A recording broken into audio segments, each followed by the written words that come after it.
I'll introduce myself first. I'm MIT. I'm a proud Beaver, but not from Oregon. From the other side of the country. I went to MIT, and just like a lot of schools that are engineers, Beaver is the emblem, of course, and so I've got this magic beaver ring that's normally called a brass rat, but I was too cheap to get a gold 24-karat lump of gold is what it would look like about now after 40 years. So I bought sterling silver, which so it looks really nice instead and goes with my hair. Worked at General Electric, Eaton, and Daimler, 3 large multinational companies. The reason I was taking that picture is it said mechatronics, and somewhere around 2005 or 6 we renamed my group Mechatronics. So we had all the electronics, all the wires, the brakes, the safety systems.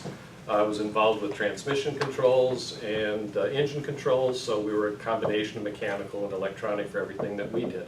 So I'll be moderating and also adding my 2 cents worth in here. So, introduce yourself, yeah? Yeah, Eric Olbricht. I'm a retired software development manager, R&D manager. Most recently I was at Hewlett-Packard, right across the street. Before that was Sharp Laboratories here in campus as well. Kind of working backward, Tektronix, which is now Xerox. And then the rest of that was in California at CalComp and Hughes Aircraft.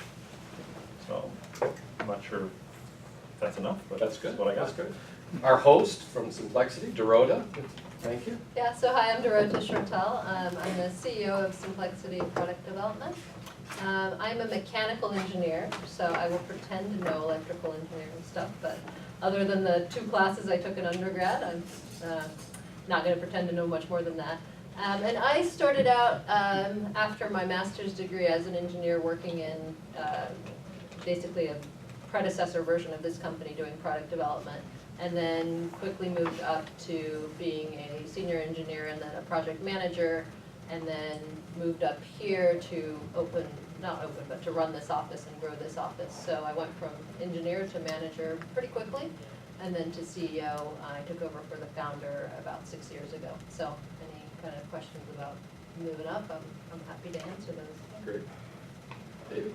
Good afternoon, I'm David Wetchler. I work at Hewlett-Packard. I've been there for about 30 years. So I started when I was 10. Through the years, my training is in computer science. So I did software, drivers, came up here and worked on printers in 1993. And so I've been in the printing business for about 23 years. I've been lead engineer. I was a manager for a long time. At some point, I started doing more program management and then managing and doing strategy. That's where I've been for about the past 5 or 6 years. So senior strategist, so looking across the business and where do we make our big investments, what strategies, what technologies we want to invest in, what markets we want to go after. Mid-20s. Okay. Dorota? Probably now I'm managing the whole company, so we're about, 70 or so? Okay. Probably in the mid-20s also. Okay. And I was a little over 200. Well, the fundamental difference between being an engineer and being a manager, right, is around scope. Right? As an engineer, you tend to have some responsibility, whether it's for code or for a PC board, for parts. As you become a manager, now you're responsible for the people, right? So, and you're responsible for the processes. What does it take to get stuff done? And you're responsible for the products or the technology pieces that go along. So it's really about that difference, right? It's what do you want to get done? And where do you have fun? Right? I found as I was going from doing this lead engineer work, I was enjoying working with all the people and getting people to work together as much as I was actually doing code or doing the engineering part of the job. I think if you like to organize things, that's really why I became a manager. I was surprised coming out of engineering school that not everyone was as organized as I was. So naturally, even though I was pretty early in my career, I would just naturally organize the projects just for my own personal sanity, and I think people recognize that very quickly. So if you like to organize, I think that really helps and you kind of enjoy that piece of it. And then absolutely the people piece of it. So I loved engineering, I loved doing CAD, but I also really like people and being able to affect more people in my work. So through the work that I do now, it's not just me and the project, it's also everybody else that's affected. But you have to like it, otherwise you shouldn't go into management. Similar to the scope answer, I found that as an engineer, I was designing subsystems and components, and then eventually I got to larger and larger elements of the system to becoming a system engineer. And at some point I started needing more resources to do more work. And the scope of my work kept increasing, and I needed more and more help. And eventually I wound up, being a lead, a project manager, bringing in the different aspects, the disciplines, and it just happened. All three of you, in a sense, mentioned people in there. And yet, engineers in general, when they go through school, are not necessarily pictured as being people-oriented individuals. People bring different issues than everything you learned about problem solving. How have you found any of your training in problem solving within constraints and boundary conditions to help you in any way in dealing with people? In terms of problem solving, I think that's common, right? Engineers learn how to think, right? That's engineering school. What I noticed is once I became a manager, I had to arm myself with a few different tools. So I wasn't going back into my finite element class for training. I was reading books on psychology. I was reading books on business. I was going back to, my writing classes. I was, while problem solving and the organization piece of engineering applied, some of it didn't. And so I think it's important to have a continuous education. So I mean, I say I probably learned more in the past 6 years than I did in 4 years of engineering school, right? It's you keep learning and you pick up and you say, okay, well here now I'm in this role, what skills do I need to know and how do I acquire those?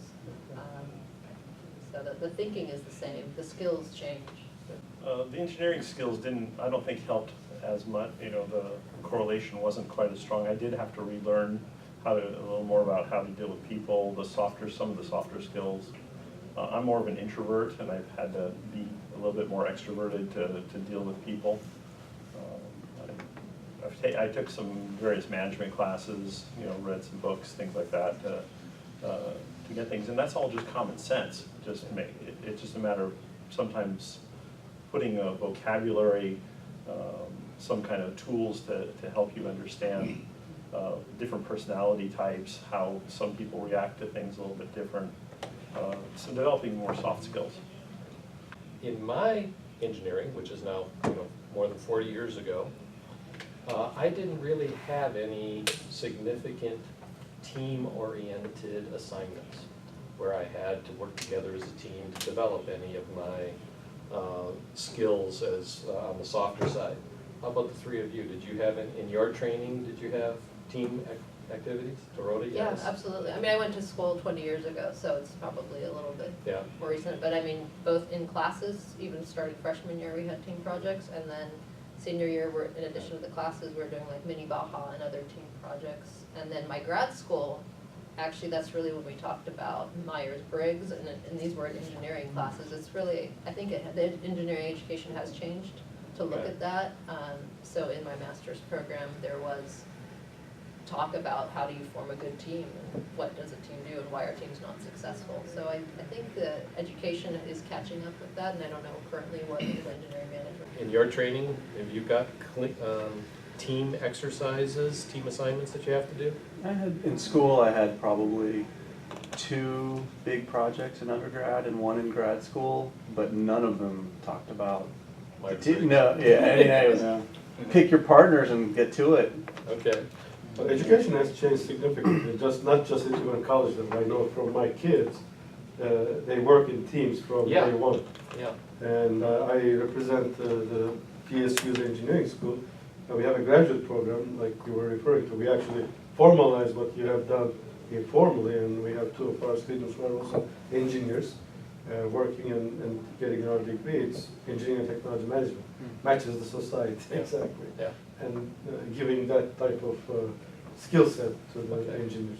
Maybe I was a little bit spoiled because HP is very proactive about stuff like that. Things like Myers-Briggs, you guys ever heard of that or know what it is? It's it's actually a great tool, right? It's very simple, it's easy to learn, it's easy to go understand it. What's great is as you go through it, it teaches you how to observe people and understand how they're reacting to things or how they're behaving to what you're saying, and then how to better say and react with, and interact with them.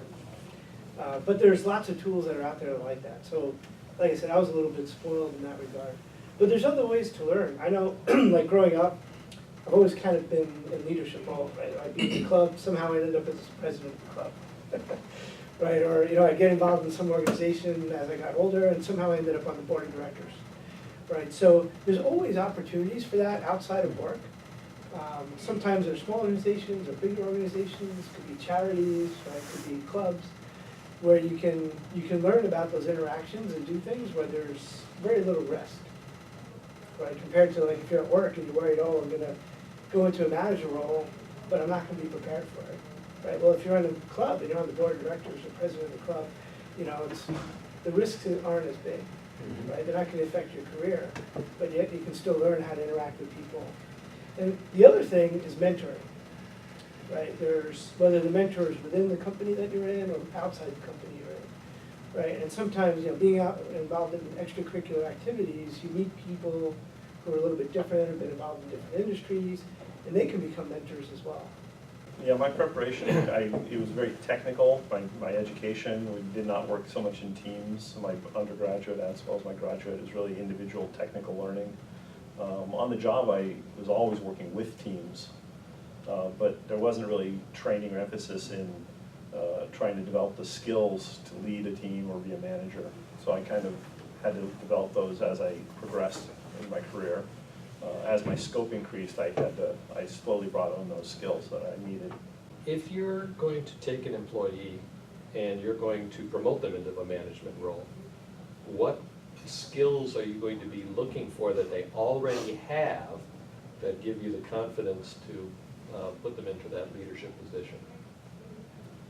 Yeah, well, I think that, the first thing you look for is how are they interacting with the other people in the organization, right? So if you give them a task, are they gonna be willing to take the leadership role, pull the people together, pull the resources together, go make it happen?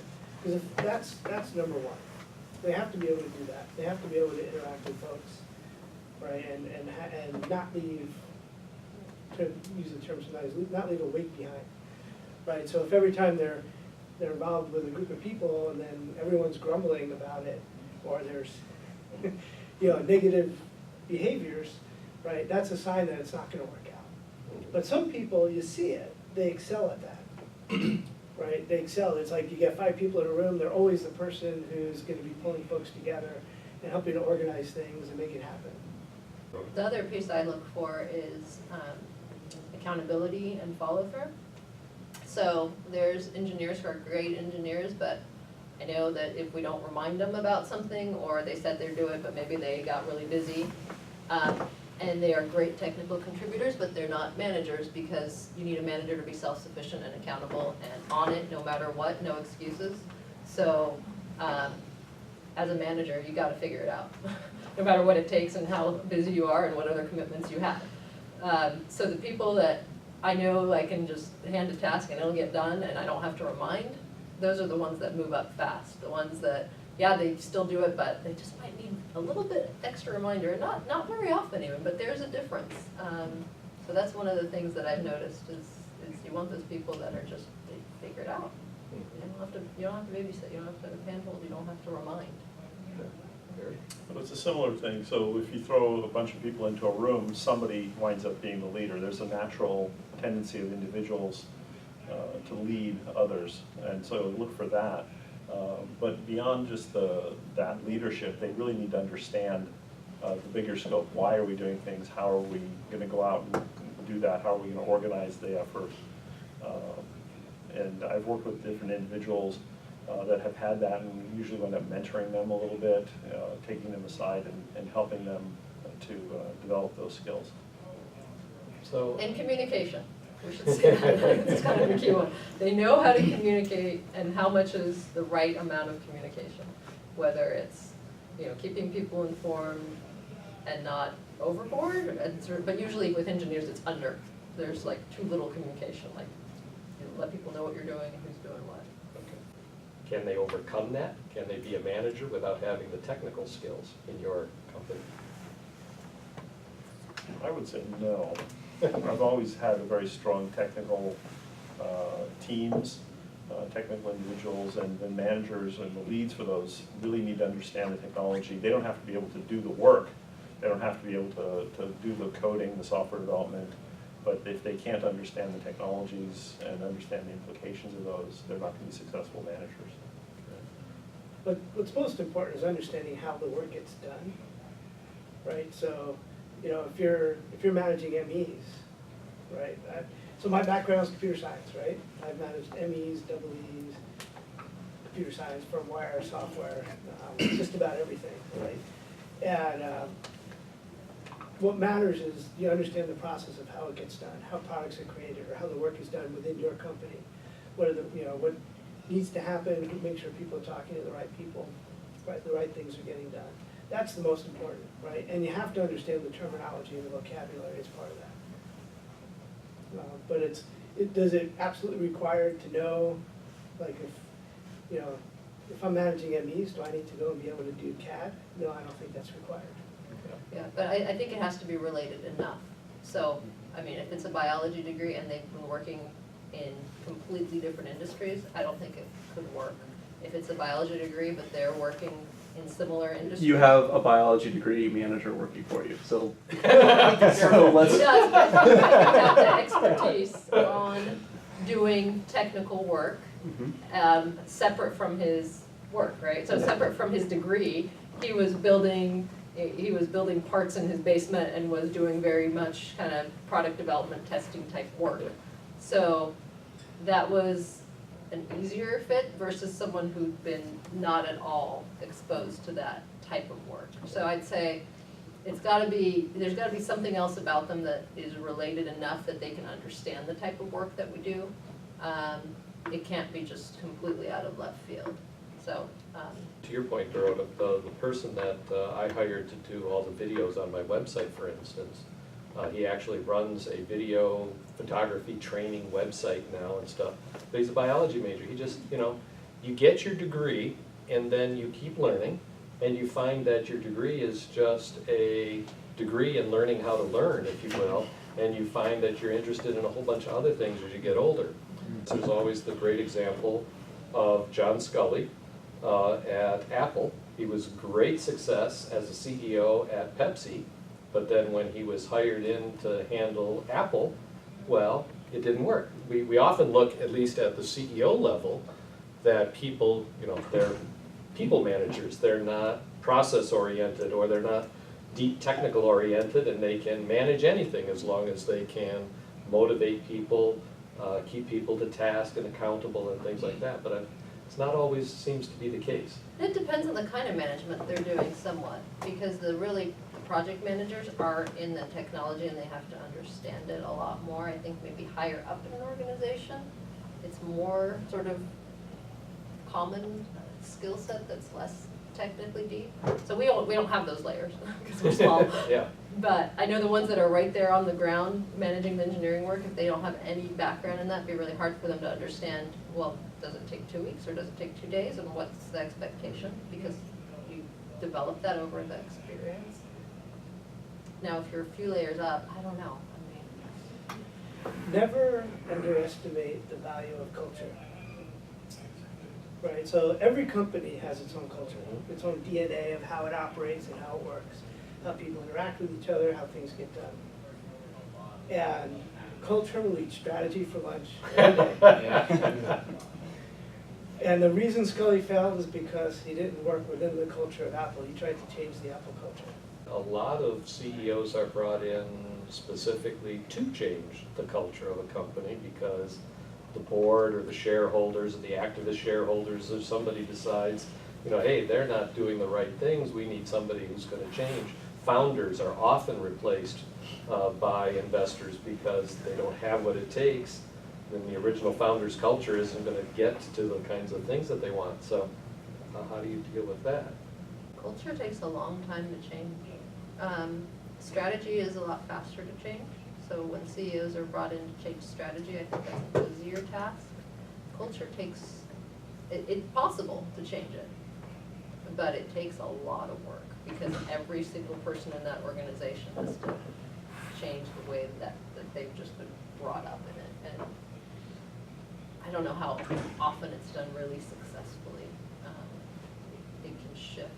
So I would put a lot of time from my experience at somewhere between 5 and 10 years of constant, consistent communication. Well, the Hewlett Packard, I'm not sure it was successful. Carly Fiorona came in Oh. and basically blew up the company with the mergers and Compaq, and Yeah. the ripples are still Yeah, going over there. yeah.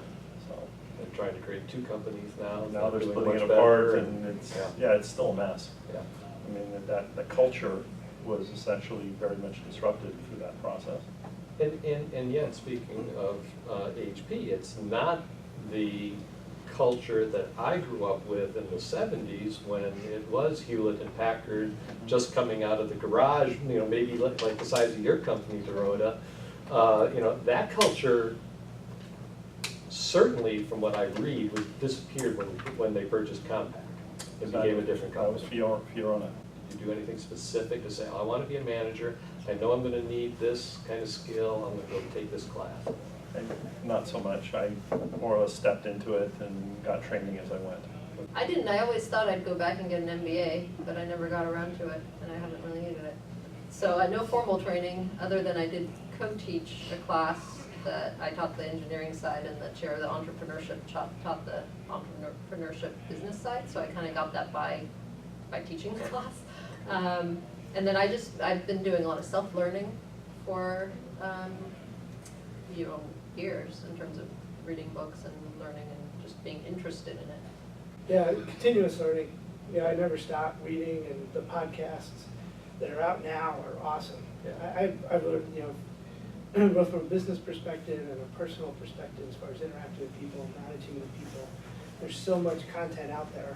In my experience, with the 3 companies I was at, I don't think I made it very high at General Electric. I had a few people that I was, sort of project lead kind of things. But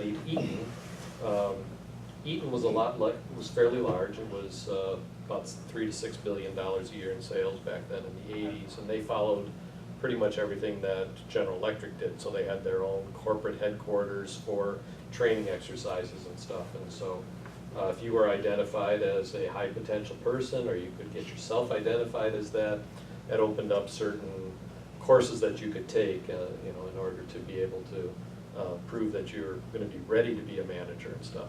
I know whenever I was looking to promote somebody, I would tell people that I want you to be able to prove that you can perform the job in some assignment for 6 months. Then I'll give you the promotion, because I didn't want to have people promoted and then fail, and then I had to address demoting them. I think generally that's the way I've always seen it done and always done it myself, which is, do the job and then we'll give you the job, kind of an approach. Okay. Yeah, the people that we've moved up into management have already naturally started to do that on their own. So it was pretty clear that they would be successful because they were naturally doing that. Maybe it was a project, they were only person on the project and they were self-managing really well.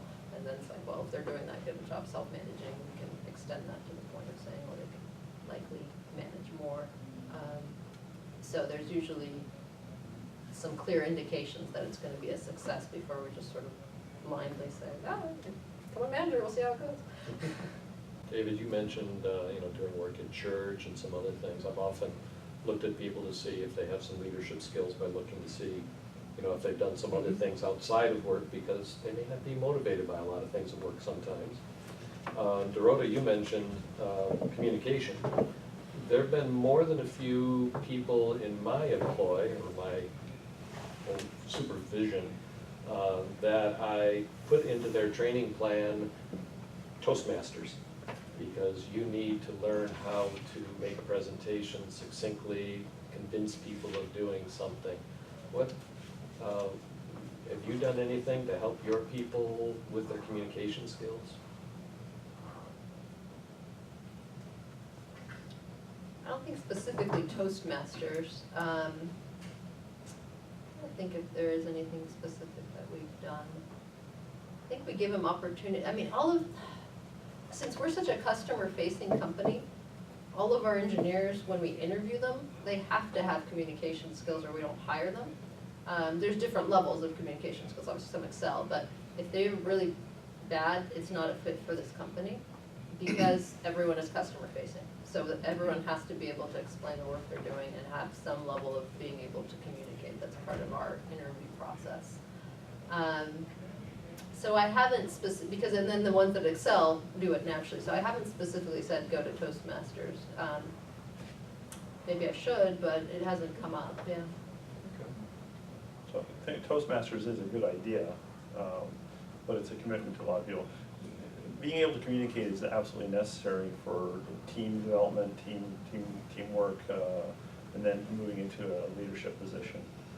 Not necessarily in the form of Toastmasters, which is very formal speech and presentations, but being able to communicate is very critical.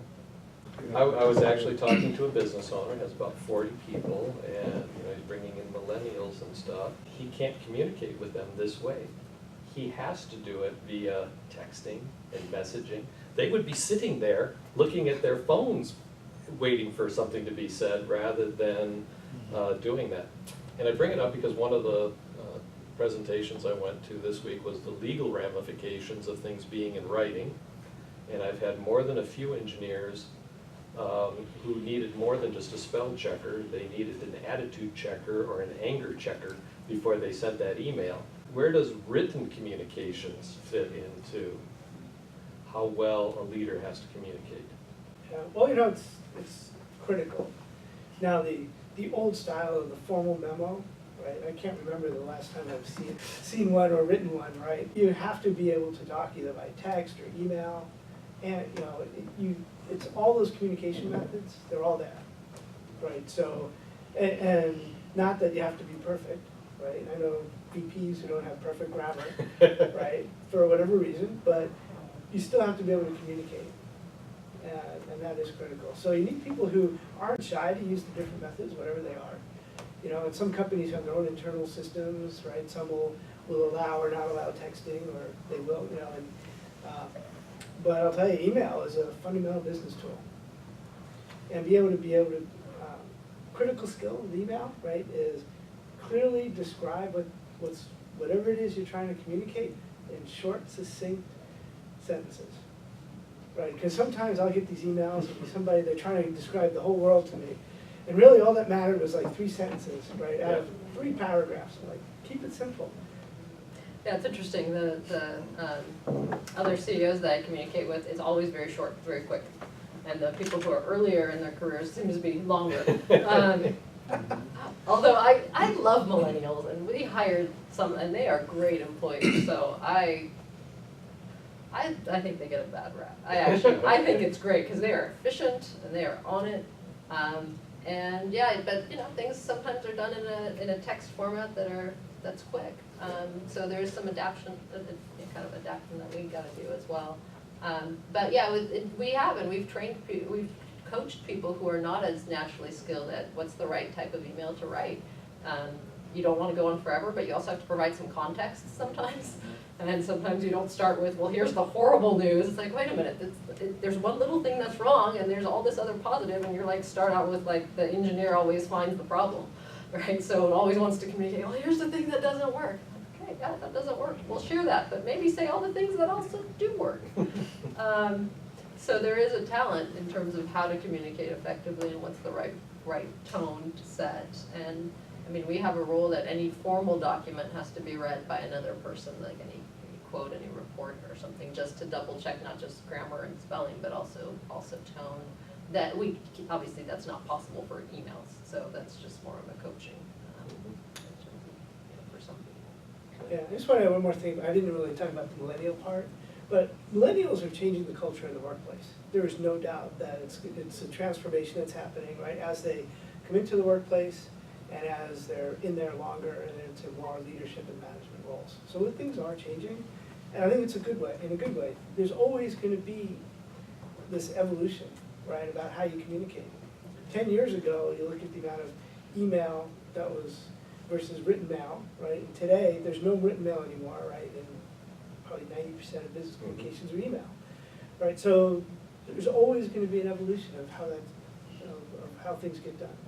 Being succinct and direct, not only in an email, but when you're making a strategy presentation to the board of directors, is just as important, because those people aren't willing to sit and listen for very long. They're not willing to read much in advance. And so it's got to be all verbal communication with them and hand waving, honestly, Yeah. to get them. Did you find that? Oh, absolutely. You're lucky to get, at an executive level, you're lucky to get 20 minutes of true attention time, right? And if you can't get your point across in 20 minutes, you lost it. And even though you might actually have, let's say, more time from an agenda standpoint, right? That first 20 minutes, you either get them or don't get them, for any topic. Yeah. And that's assuming they're not looking at their phones and answering text messages and emails at the same time, right? Yeah, yeah. Well, and as engineers, having grown up in a math sort of program, you usually wait till the end to give the answer and put a nice little box around it. And you have to switch that, right? Oh, yeah. You have to give the answer first. It's like, tell the most important thing first. You don't get to like wait until the very end and say, by the way, Yeah.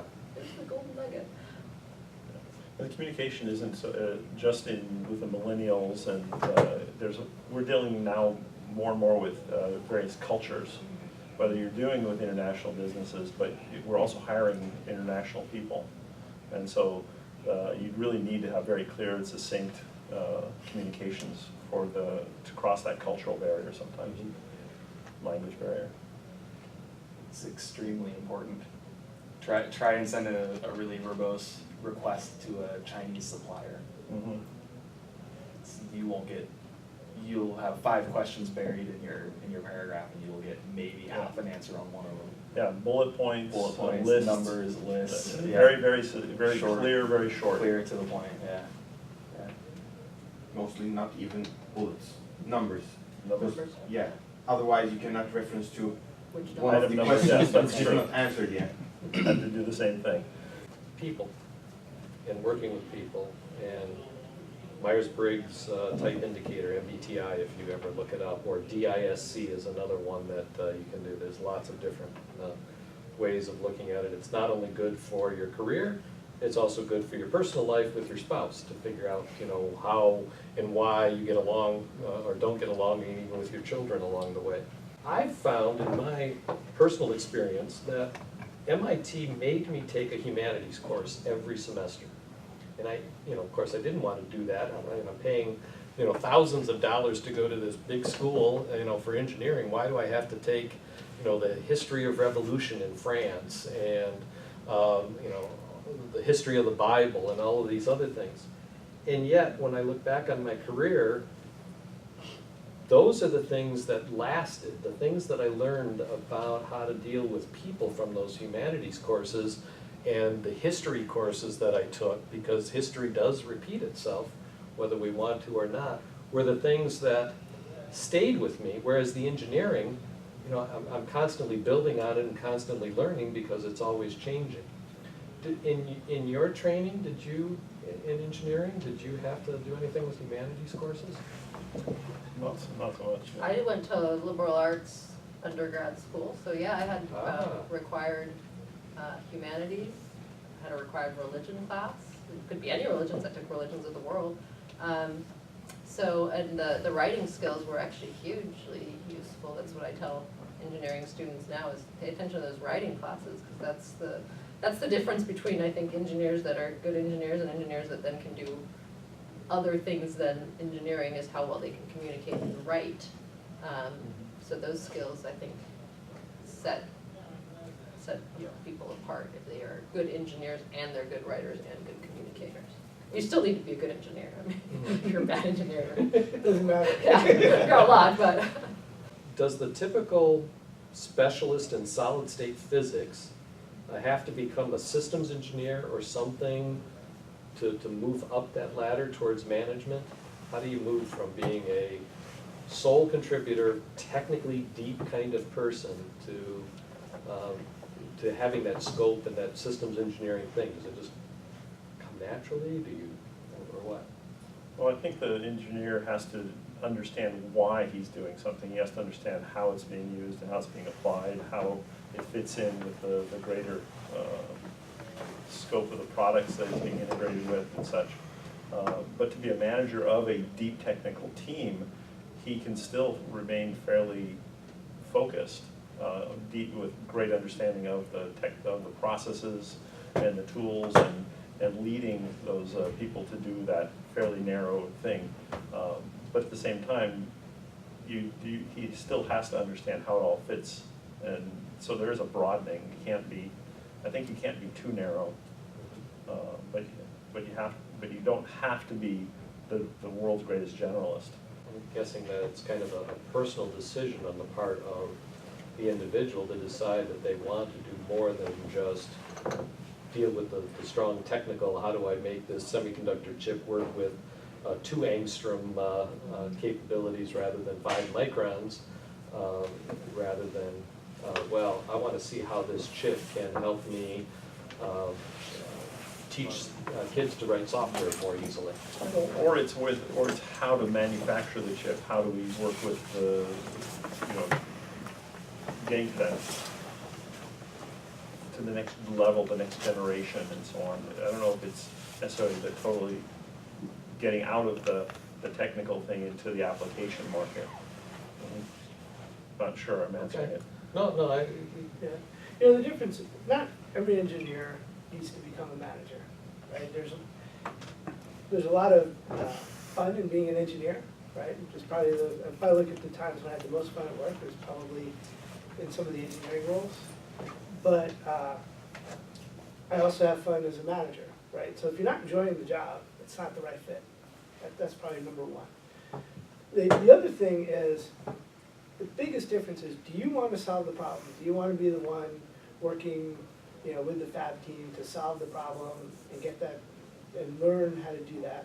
Or do you want to lead the team that's going to be working on the problem? Right? That's the fundamental difference. And I think that's where some managers who are engineers can fail if they don't recognize that and they are the lead and then they also want to solve the problem. And they're not delegating to their team and they're then micromanaging because they really like to solve the problem and they want to always be right and always be the one solving the problem. So I think that's absolutely true. You have to be able to let go and say, this is the way I know I would solve it, but someone's going to solve it a different way and that's okay. And some people have a really hard time with that because if they're really good at something, they naturally want to do it. So I think if it's the type of person that can let go, and so they were the solid state physics forever, they're really good at that and they can let go and they want to mentor others, it's totally possible. But if they can't let go of that, they're not going to have as much success with the manager because they're going to make their team mad because they're going to try to solve the problem instead of letting them do it. David, hardware or software in your background? Well, as a training, When you- computer science. So Computer science, yes. more software, okay. So I'll be the hardware guy. You're the mechanical person. It's your problem. She tells me, no, it's my problem. No, everything that's wrong with electronics ends up being a mechanical problem. It's all down to making the connections first. How do you, to me, I'm thinking that overcoming that barrier of, it's not my problem, it's your problem, is part of that growing up in scope and systems thinking that gets you to understand how to focus on the problem rather than The yourself. difference is, it's not your problem or your problem, it's our problem. Yeah. And once you get to it's us and it's our problem, we all should have the same objective. Right? If we're in a team, our objective is to get a product on time out the door, right? Mhm. Or our objective is to get a chip done on time so we can get to fab so it can be produced, right? It's our objective, it's our problem. And a good leader can transition the personal conversations of blame into making it be an objective for the team to solve the problem. And usually, I mean, we say this all the time, and Doug will back me on this, is sometimes it is let's say, more of a mechanical problem, but that doesn't mean it has to be solved in the mechanical. It can actually maybe be more elegantly solved in the electrical or the firmware. So having that team dynamic where it's not finger pointing, but trying to address what's the best way of solving the problem, no matter why the reason's there, that's two separate things. So that's where the systems part comes in. So that brings to my mind, here I have the VP of engineering. And I'll bet 9 times out of 10, I organized it as hardware, software, mechanical, systems, and then I have a separate group here that is project management maybe, or something. I'm sure you've seen that at Yeah, HP, matrix right? management. Yeah, matrix management, and then some new CEO will come in and say, oh, no, we're not gonna do it that way, we're gonna have teams. And so each team's gonna have a hardware, a software, a mechanical, or whatever, and this is gonna be the balloon team making balloons, this is gonna be the phone team, and they're gonna do phones. And then invariably, this mechanical engineer has nothing to do over here with the balloons because he was done doing the analysis in the first 5 minutes. And the phone guys need a really good, need 5 mechanical engineers and stuff. I've never found the right answer. Somewhere in the middle. There's not one right answer. It depends. I think, so I went through this I was at HP a long time, went through a lot. I'm sorry. And it was this, and then this, and then this, and then this, back and forth, back and forth. There's not a right answer. Different problems do need different organizations. People will learn to work around the structure to get their job done, but every time you change it, you break all those informal linkages that are getting the work done, and they have to go relearn it. So every time you reorganize for efficiency, you're breaking efficiency, and the organization takes a year or so to figure it out. Yeah. So there's also, if you start getting to the theory of organizations, if you have, especially in larger organizations, if you don't have change for too long a time, people get a little sedentary, right? You have a lot of inefficiencies because some group grows, but it doesn't really shrink the way it should have been. It doesn't go up and down the way it should have gone up and down. Or there's certain things that get done, and people. The reality is a little change is good, right? It's just it's like there's always the thing about a tree, right? You got to prune the tree so things can grow. Organizations have to change, right? And sometimes it requires a little bit of scrambling to get those changes and to have the bonds reform so that it can be a little bit healthier and a little bit more efficient. Yeah. And from my mind and what you're saying, that brings up the importance of the people skills again, more than the technical skills, because you have to learn to work within all these different organizations with different people along the way and focus on how can you solve something for the better good of the company and the shareholders. But there is no one good solution. And to Doug's point, right, when you break those bonds, it takes a while for them to reform. Yeah. So there's going to be a loss of efficiency while that's happening. So you can't just reorg just because you want to. You have to have some reason behind it. You have to make sure it's worth it in the end. Have any of you heard of the wheel forming, norming, storming, performing? Mm-hmm. A couple of people? Okay. It's a great model. Yeah, it is. It really is. You mentioned communicating with a Chinese supplier. Sure. So I took a little bit of Spanish in junior high, and I took a year of it in high school, and then I purposely, I think, went into engineering because I didn't need a language to graduate. Now, almost every liberal arts curriculum would have required me to take a language and stuff. So I didn't really learn much, and I must admit I'm pretty sorry that I didn't do that. Even today, I'm dealing with people from Tokyo, from Korea, from France. I can barely understand the guys from London when they call me. I've worked with China, with people from India. They all have different DNA, different cultures that they have to do. We were having teams where we had a group, every part of the truck had a team of people that were global, where they had a representative from Tokyo, a representative from Detroit or Portland, and a representative from Stuttgart, with expanded representatives from Turkey and Brazil. And then eventually we added in India and China. So really tough with globalization. So what have you had to deal with the globalization that you're dealing with? Well, when I was at Sharp, for most of my time there, I was managing offshore teams. So at Sharp Labs, we had a subsidiary in India, and so I generally maintained a team over there that was reporting to me, working on all my projects, so about 15 or so people on that. I managed an office out of Australia for development. I managed our Guadalajara, Mexico operation, and my customer was Japan. So very international, and my frequent flyer miles were way up there. But it wasn't just frequent flyers. I had to, my day was very much adjusted to that international model.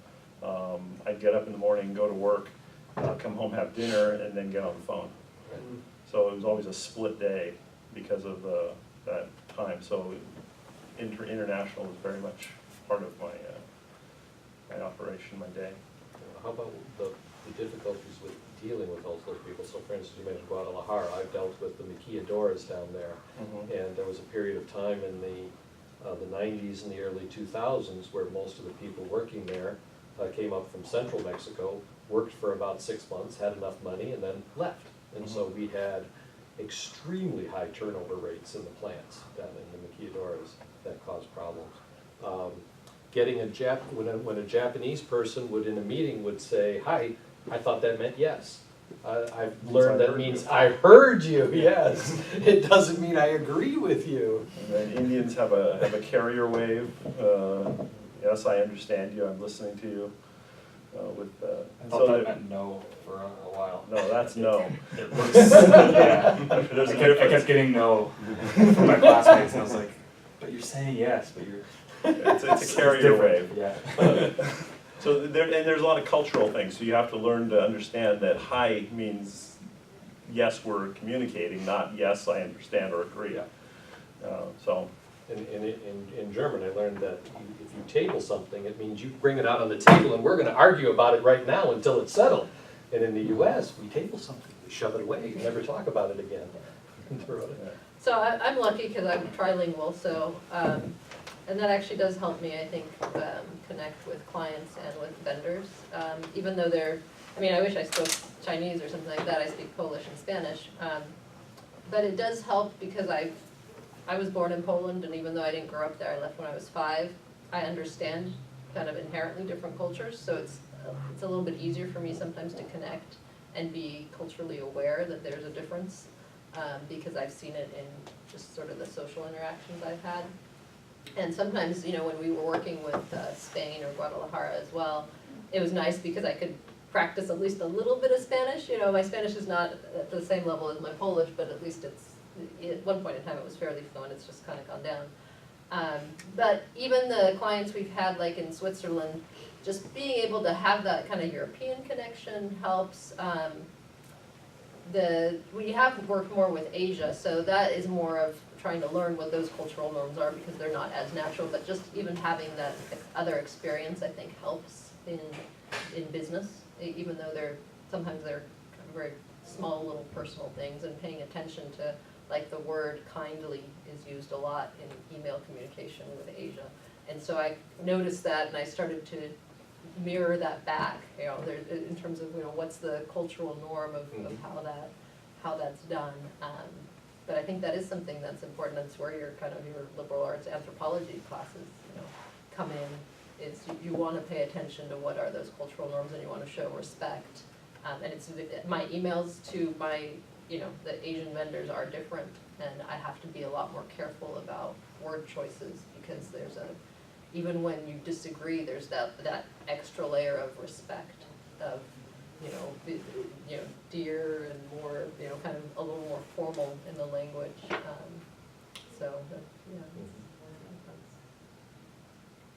It's the awareness of the culture is a big deal, and showing respect. And every culture, if you think about it from an engineering and a project perspective, it's slightly different in how the best way to communicate.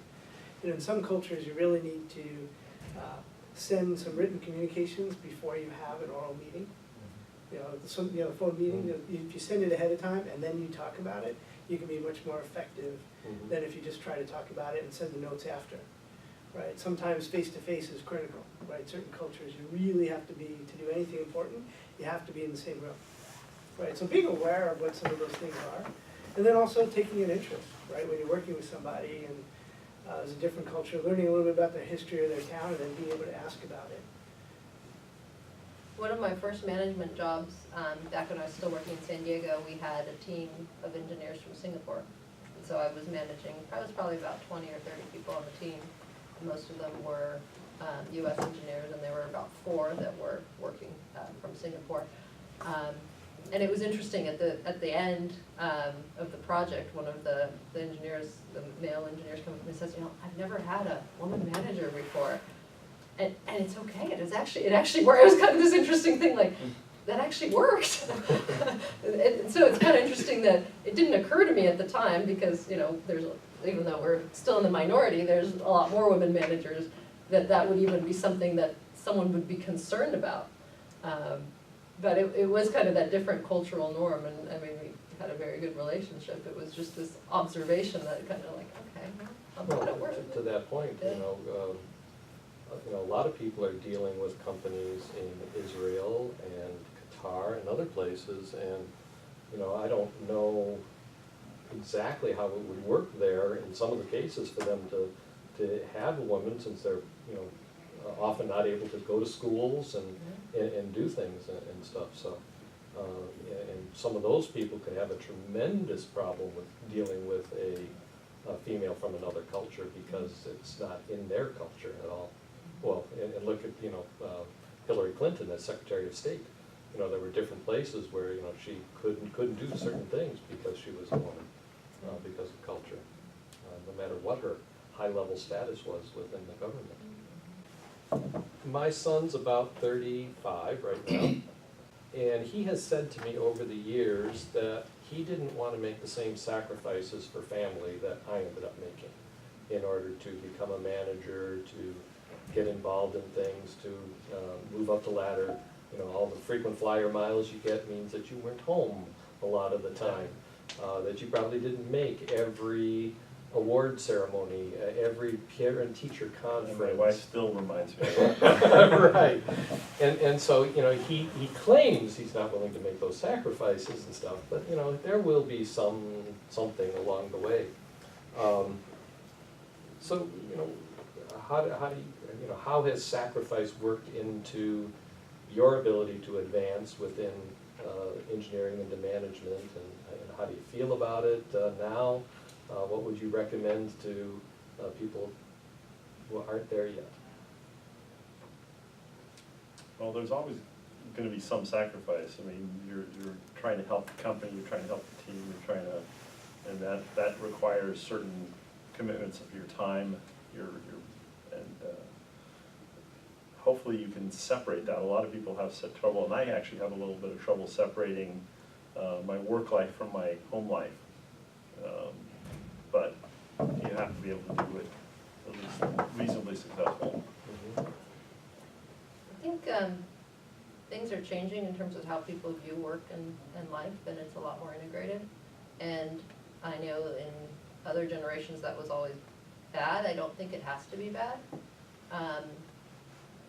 The way I'm able to do both career, and I have 2 kids, and my husband has a career, is we're both very good partners, and we both do everything, right? There's no gender differences, other than I'm a little more mechanical, so I tend to fix more stuff, but but he fixes other stuff too. So I think that there has to be sacrifices. Both of us sacrifice because we want the kids to be raised by us. So we have to both keep the career in check and make sure that someone's paying attention to the kids, and then there's a lot of back and forth. Now that the kids are older and they can come home from school, it's a little different, but when they were younger, it was, okay, who's gonna be able to take off early to pick them up from the bus so that they don't have to be all-day school and then all-day daycare in those cases.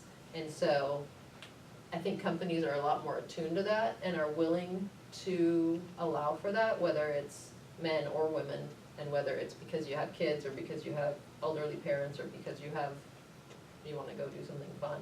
So I know in our culture, that's one of the values that I hold very deeply, is that if your daughter's performance is at 2 o'clock in the afternoon, go watch your daughter's performance and you can catch up on your work some other time. Now, sometimes there's conflicts where, you know, my rule is you gotta be there for the client, and you gotta be there for your team.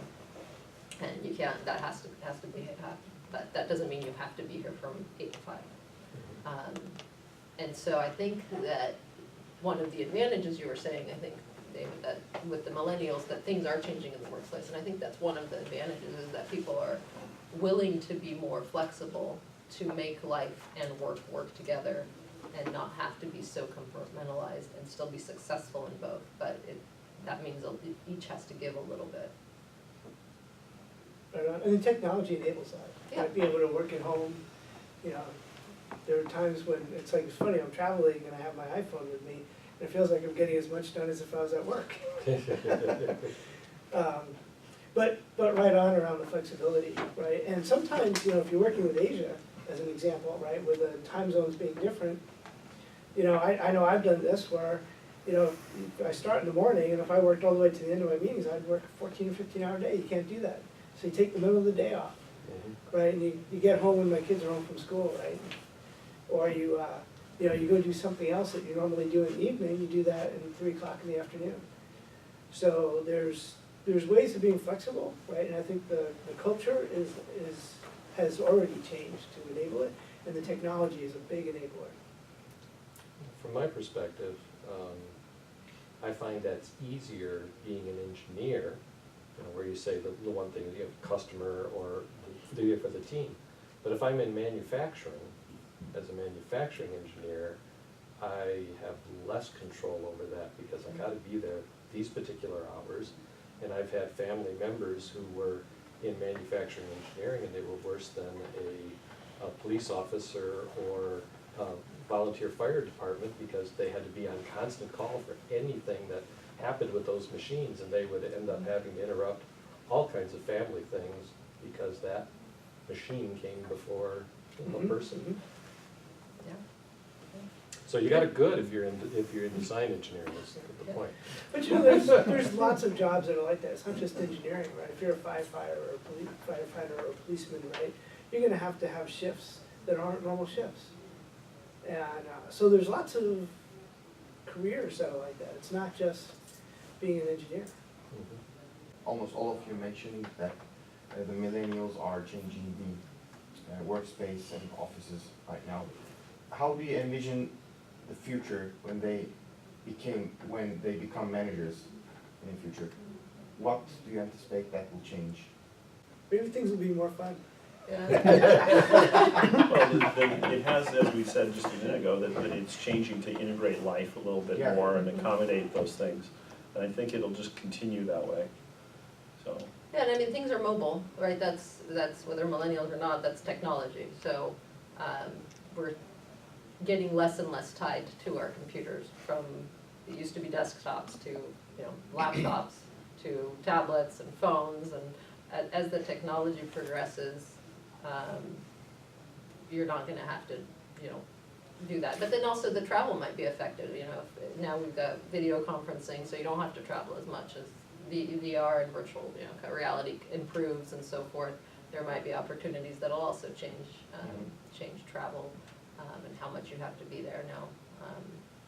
Still waiting for them to invent the teleporter, but. Well, even for the X generation, to your problem of when your children were younger, who's gonna be at home, more and more companies are creating daycares at the facility, even for a company, you know, your size with 70 people, so that you can have people, you know, not having to have others. You mentioned VR. I've been looking.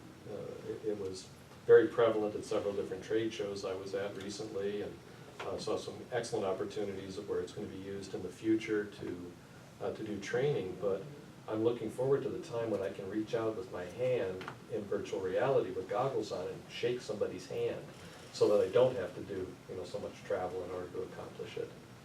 Because there's still that need for touch. So that's an interesting thing, because engineers in general, my wife is still trying to get me to stop sitting like this. after all these years, none of you are, Okay. but I've always told her, A, it's either, it's comfortable for me, or secondly, or, sometimes I'll do it this way, I'm cold, and that's, the way to keep warm and stuff. But engineers tend to be a little more, don't come into my 3-foot space, whereas a good salesperson is a little more touchy in the stuff. Does that factor in any way to their people skills? Do they have to overcome being an introvert and protecting their space to some extent to become a manager? Well, I don't think you can be, totally guarded and hiding in your shell if you want to interact with people and your manager. So that does have to be overcome or at least expanded on. The hardest thing in leadership that I've learned, as I said, I keep learning recently, more and more is the need to show your own vulnerability as a leader, which is really hard for engineers, and for me, and for people who are typically, is you can't, you can relate to people better when you can show that you're not perfect, and that you make mistakes, and that things affect you, and that you have emotions. And that's, I think, one of the kind of more advanced leadership skills that comes later on that I didn't realize earlier when I was doing management, because I was always on top and I know I've got it organized, it's all working, but showing that it's okay that sometimes you make a mistake and you admit that mistake and you show that other people are, that part I think is hard, but yet that's very important, because then that's how you can relate to people, because we're all individuals, we all make mistakes, we all have a difficult time. Building on what you just said, I sometimes use this term.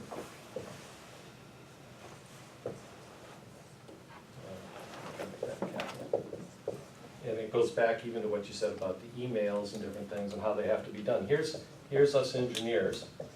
We're real good at this logic kind of thing. And each year I realize that HP spends how much on R&D as a percentage of sales? Pretty high number, it's about 8%, right?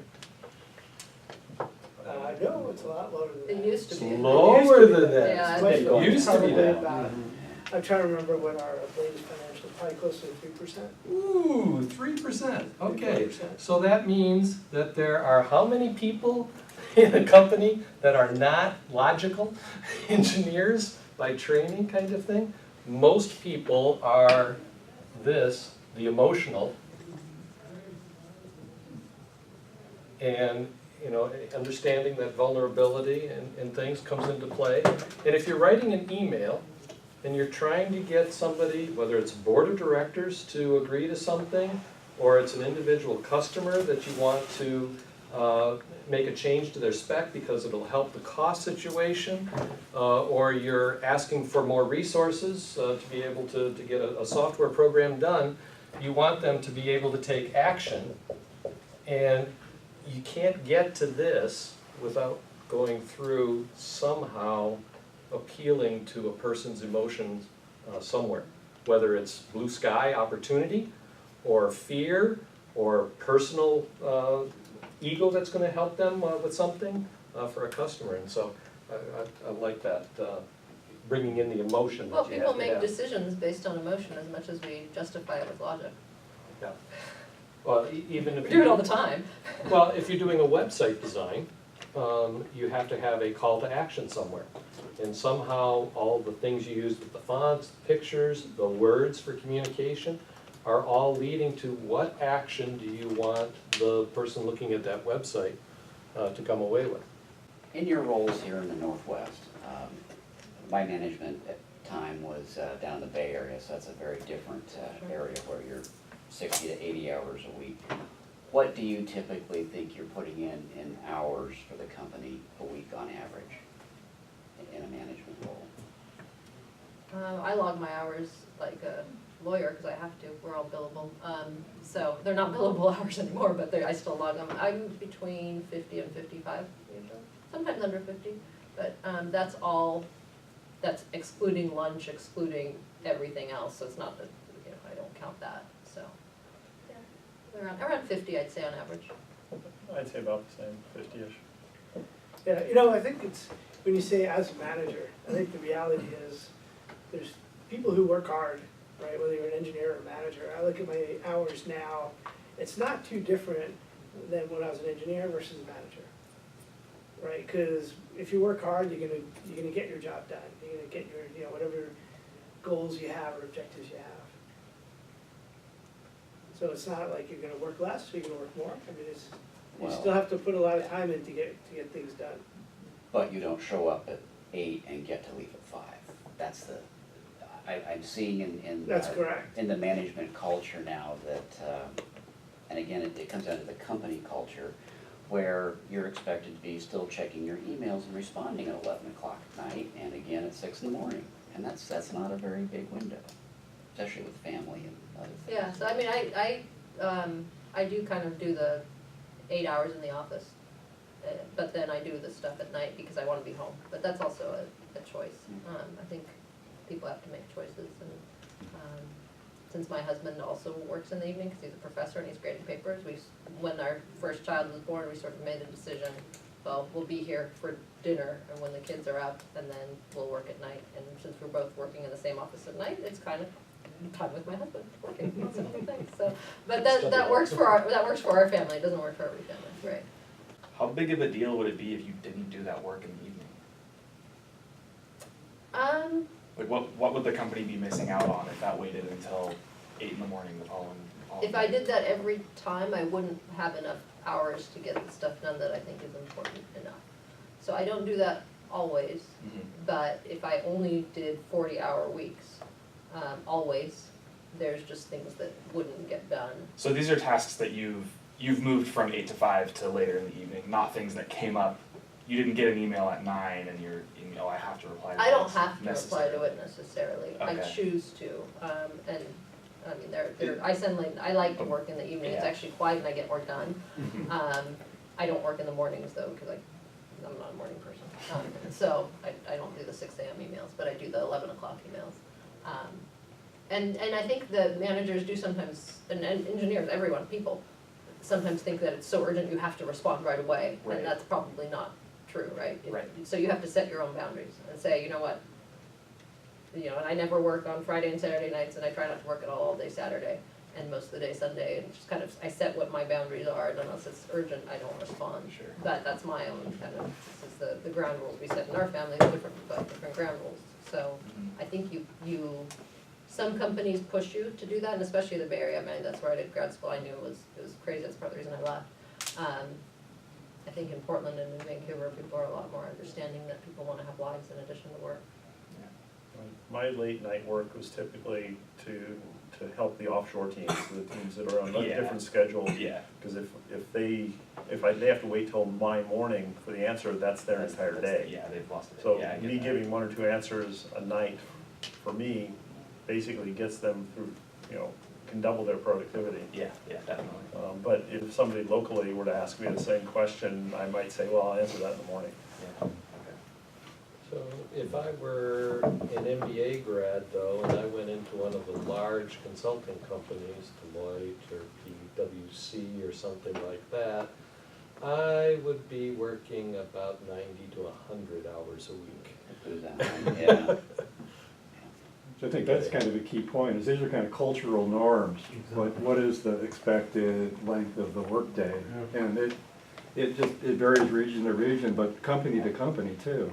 And it just, when you go into a job, you want to understand, there are the expectations of that culture in line with your personal values and the time that you're willing to commit. Yeah. When you go to the west side, Intel, it's a totally different culture. So we are an Intel family about 20 years, and 6 to 80 hours is normal. Yeah. And my wife works with China and India, and I teach at PSU, but I come home from evening class at 11, and she's on the phone with China, so. And that's expected at Intel. I do use constant contact, as I did for this, and when you're just about ready to send the email, they give you several choices. Send now, and then they will also tell you what the best next time is to send the email. And one of the things, I mean, that you can do through constant contact, everything, you know, they'll tell you by hour of the day, which day, what's the best time to send it. And just heuristically, I found that, you know, they think the best time for me to send an email is Monday morning at about 6 a.m. So it's right there in my email, or somebody's email Monday morning when they come into work. And if you watch your email, you'll see that Monday morning, there's a whole lot of emails there, and then Tuesday morning, it's not so thick. But for the people I deal with in the corporate world so much, I find that I'm better off sending it at about 5 p.m. on Sunday, because they all are checking their email before they go to bed on Sunday. And I get a lot of responses Sunday night, you know, after they've put the kids to bed or something. It was a very interesting comment when it was asked about what you had to have be a manager. And in the Bay Area, you know, oh, you want to be a VP of a software company, you better be the best programmer on the site. Because you're going to be mentoring your guys, you've got to be able to go in and correct stuff and catch bugs.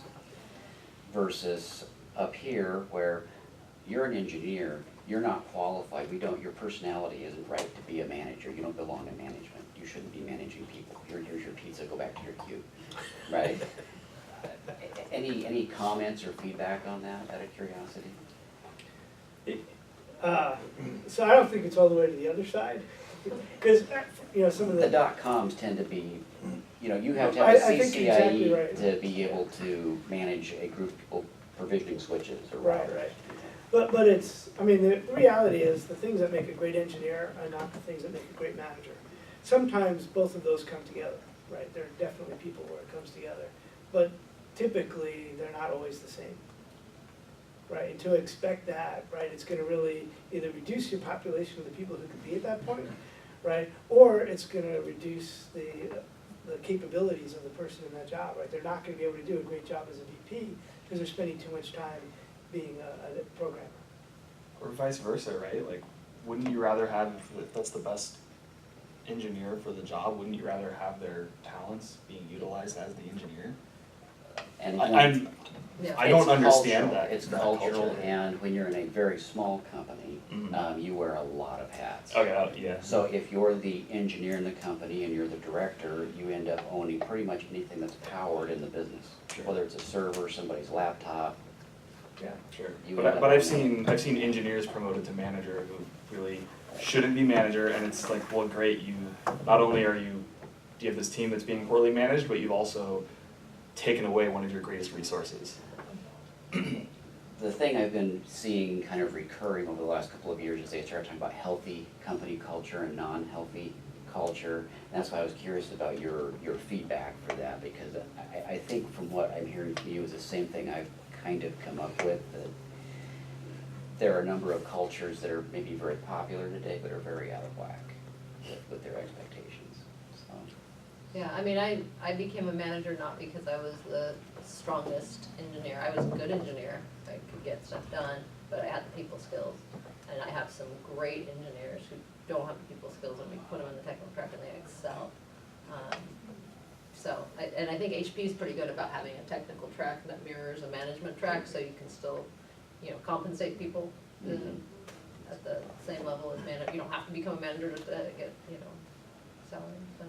I think that's a good way of doing it, because it's the same with sales, right? The number one thing that people make mistakes is they put their best salesperson, make them a sales manager. Well, you know what, that's a completely different skill set to manage people than to do that. Same with technical contributors. If you're a really good technical contributor, maybe you can become a manager if you have the people skills. But just stay in that role, you're probably rocking it. Right? It occurred to me that when Hewlett and Packard started their company in the 50s, there was a lot less than an engineer needed to know on the technical side in order to be able to make a contribution. And this is pretty much before computer science in the 50s. You know, we had Unifac, you know, going back a little bit further than that, but not a whole lot. We didn't really have people doing software and things like that. GPS didn't exist, and apps and all kinds of things didn't exist. What kind of challenge is it for you as managers to now deal with that balance between you need deep and broad technical knowledge in order to be that systems think and understand, and there's so much you have to know now compared to, on the mechanical side, just doing a simple force vector analysis and determining the tension on the Eiffel Tower, which is probably one of the classic assignments you had in school, right? You really have to trust your teams to know the technical details. I mean, software, new languages are coming out all the time, new ways of developing software. So I always focus more on the process side, the agile models and the way that we're managing task backlogs, things like that. So I can help the team focus on the technical side of things. But I've lost a lot of that technical ability myself, so I can't go back and be a hands-on developer anymore, at least not without some significant effort. Yeah, it's continuous learning, and I think, training for people that they've got to stay on it. And it's, no longer does one person know and can know everything. So we work on, for example, DNA sequencing machines in our San Diego office. There's not one person that understands how that whole machine works. It's not possible. There's just too much to that machine. You have your experts, and as a collective, they all understand how it works. But there's not that one sort of chief engineer that knows everything anymore. And so you have to have, that's why you need the teamwork and so forth, because all those people have to come together to make a great product, to make it work. Yeah, you have to trust your team, you have to trust others, and you have to build that trust so that they can trust you. That's absolutely required. One of the things that I see is, you said that education has changed, and education at the grade school level has changed as well. So, kids are doing more and more. I run across a lot of people in engineering who are mentoring kids with robotics programs in the 4th grade and kinds of things. And so what I'm seeing is that depth is there because they're starting so much sooner to be able to do things, and that education at the higher levels has to not be remedial. It's got to be advancing them rather than being remedial to make the things happen. But we're actually pulling more from grad school in managing engineering into the engineering discipline so that they could learn about communications, they could learn about teams and project management, so that when engineers come out, they could actually present and work with others, so on and so forth. So there are a lot of programs around the nation who's done that. For example, the first year, engineers are all together and they work on just design projects, just they come up with a solution themselves, just the first freshman year. So it's very interesting. The times you've been to school is no longer what we have now. And my son's high school has a mechatronics class. I was Yeah. like, oh my gosh, I didn't even, hear about engineering until I was almost ready for college, and, they're doing it a lot younger, so. Well, thank you very much for sharing your wisdom and knowledge with us. Thank you very much for hosting us.